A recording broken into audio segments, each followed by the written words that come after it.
সুপ্রিয় দর্শক, আসসালামু আলাইকুম। আজকের ভিডিওতে আমরা নবম দশম শ্রেণীর গণিত বিষয়ের অনুশীলনী 11.1 থেকে 19 নং সমস্যাটি নিয়ে আলোচনা করব।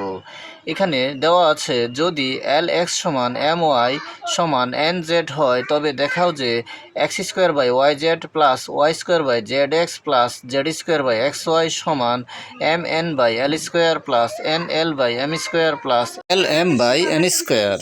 অর্থাৎ আমাদেরকে এই অংশটি দিয়ে দিয়েছে, আর এখানে প্রতিটি রাশির মান সমান, আর এগুলো যদি সমান হয়ে থাকে তাহলে আমাদেরকে দেখাতে হবে এই বাম পক্ষ সমান এই ডান পক্ষ। আমরা বাম পক্ষের অংশে লক্ষ্য করলে দেখতে পাই যে এখানে প্রতিটি পদেই এক্স, ওয়াই এবং জেড রয়েছে। তাহলে আমরা যদি এখান থেকে এক্স, ওয়াই এবং জেড এর মান নির্ণয় করতে পারি, নির্ণয় করার পর সেই মানগুলো এখানে বসিয়ে দিতে পারি, তাহলে আমরা বাম পক্ষ সমান ডান পক্ষ দেখাতে পারবো। তাহলে প্রথমে আমাদেরকে Lx সমান My সমান Nz যে দেওয়া রয়েছে সেখান থেকে এক্স, ওয়াই এবং জেড এর মান নির্ণয় করতে হবে। আর এই মান নির্ণয় করার জন্য যেহেতু এখানে প্রতিটি রাশি একটি অপরটির সমান, তাহলে সবগুলো রাশির সমান একটি ধ্রুব সংখ্যা ধরে নেই। আর সাধারণত আমরা ধ্রুব সংখ্যাকে ধরে নিয়ে থাকি। তাহলে আমরা এখানে Lx সমান My সমান Nz সমান কে ধরে নিতে পারি। আর এখানে যেহেতু Lx সমান My সমান Nz দেওয়া রয়েছে, তাহলে আমরা লিখতে পারি যে দেওয়া আছে Lx সমান My সমান Nz। তাহলে আমরা এখানে যা দেওয়া আছে সেগুলো লিখে নিলাম, যে দেওয়া আছে Lx সমান My সমান Nz, আর এদের সকলের মান আমরা ধরে নিই ধ্রুব সংখ্যা k এর সমান।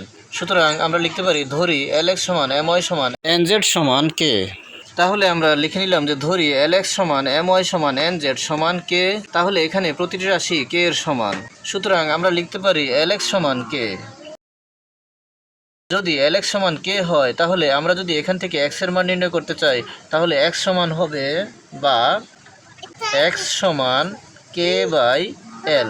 এখানে x এর সাথে যে l গুণ অবস্থায় রয়েছে সেটি ডান পক্ষের k এর সাথে ভাগ অবস্থায় হবে। তাহলে আমরা পাই x সমান k/l। আবার আমরা লিখতে পারি যে My সমান k। তাহলে আমরা লিখি আবার My সমান k। তাহলে আমরা লিখে নিলাম My সমান k। এখান থেকে যেহেতু আমরা y এর মান নির্ণয় করব, তাহলে y কে বাম পক্ষে রেখে দেব, আর y এর সাথে যে m গুণ অবস্থায় রয়েছে বাম পক্ষে তাকে ডান পক্ষে নিয়ে যাব। তাহলে এই m k এর সাথে ভাগ অবস্থায় হবে। তাহলে y সমান আমরা পাই বা y সমান k/m। এখানে Lx সমান My সমান Nz সমান k। তাহলে আমরা Nz সমানও k লিখে নিতে পারি। তাহলে আমরা লিখতে পারি এবং Nz সমান k। তাহলে আমরা লিখে নিলাম Nz সমান k। যেহেতু এখান থেকে আমরা z এর মান নির্ণয় করব, তাহলে আমরা z কে বাম পক্ষে রেখে দেব, আর z এর সাথে যে n গুণ অবস্থায় রয়েছে সেই n কে বাম পক্ষ থেকে ডান পক্ষে নিয়ে গেলে এই n এর সাথে ভাগ অবস্থায় হবে। তাহলে আমরা পাই বা z সমান k/n। এখন আমরা এখান থেকে x এর মান, y এর মান এবং z এর মান পেয়ে গেছি। এখন আমরা যদি বাম পক্ষ সমান ডান পক্ষ দেখাতে চাই, তাহলে এখানে বাম পক্ষের x, y, z এর স্থলে আমরা এখানে x এর মান, y এর মান এবং z এর মান বসিয়ে দেব।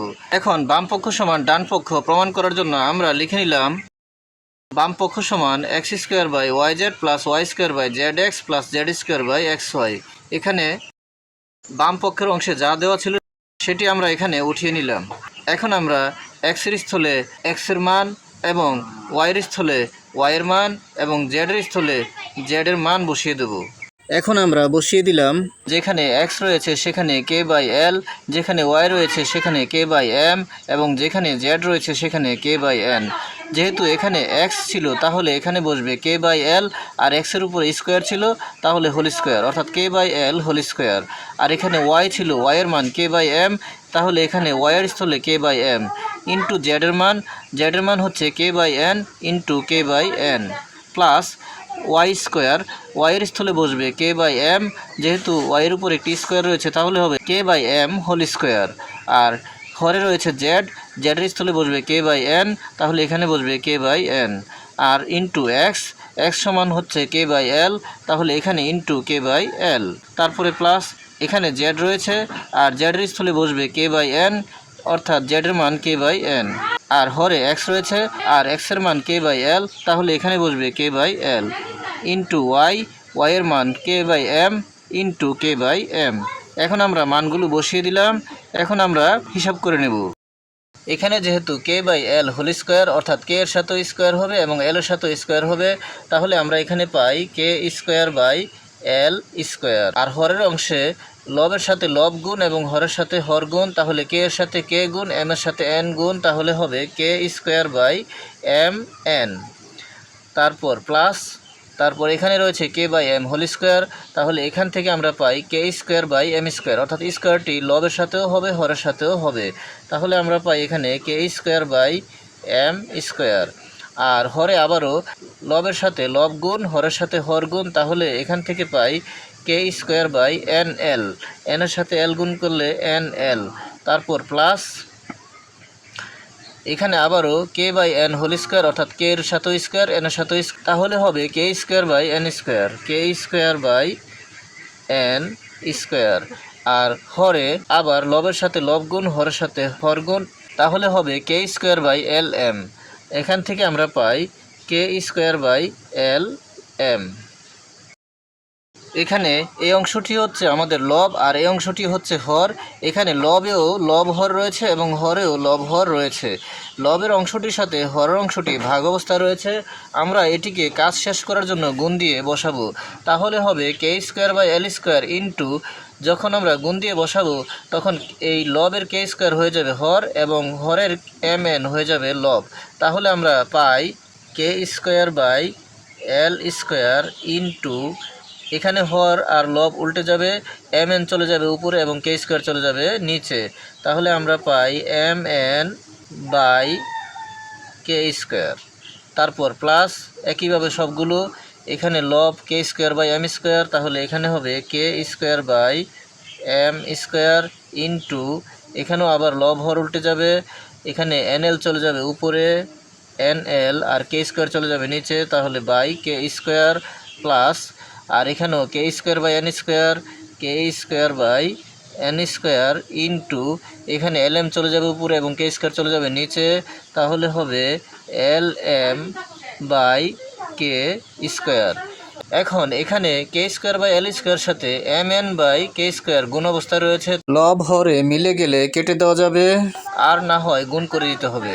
তাহলে আমরা এখানে দেখতে পাই যে লবের কে স্কোয়ার এবং হরের কে স্কোয়ার মিলে যায়, তাহলে আমরা কেটে দিতে পারি। এখানেও লবের কে স্কোয়ার হরের কে স্কোয়ার কেটে দিতে পারি, এখানেও লবের কে স্কোয়ার হরের কে স্কোয়ার কেটে দিতে পারি। তাহলে এখানে থাকে M N by L square plus, এখানে থাকে N L by M square plus, এখানে থাকে L M by N square. তাহলে আমরা দেখাতে পারলাম যে X square by Y Z plus Y square by Z X plus Z square by X Y সমান M N by L square plus N L by M square plus L M by N square, যা আমাদেরকে প্রশ্নে দেখাতে বলা হয়েছে।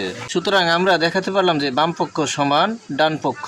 এখন আমরা লিখতে পারি সমান ডান পক্ষ। তাহলে আমরা লিখে দিলাম সমান ডান পক্ষ। সুতরাং বাম পক্ষ সমান ডান পক্ষ দেখানো হলো। আজকের মতো এ পর্যন্তই। ভিডিওটি ভালো লাগলে লাইক কমেন্ট ও শেয়ার করে দিবেন এবং চ্যানেলটি সাবস্ক্রাইব করে পাশে থাকার অনুরোধ জানিয়ে সকলের সুস্বাস্থ্য কামনা করে এখানেই শেষ করছি। আসসালামু আলাইকুম।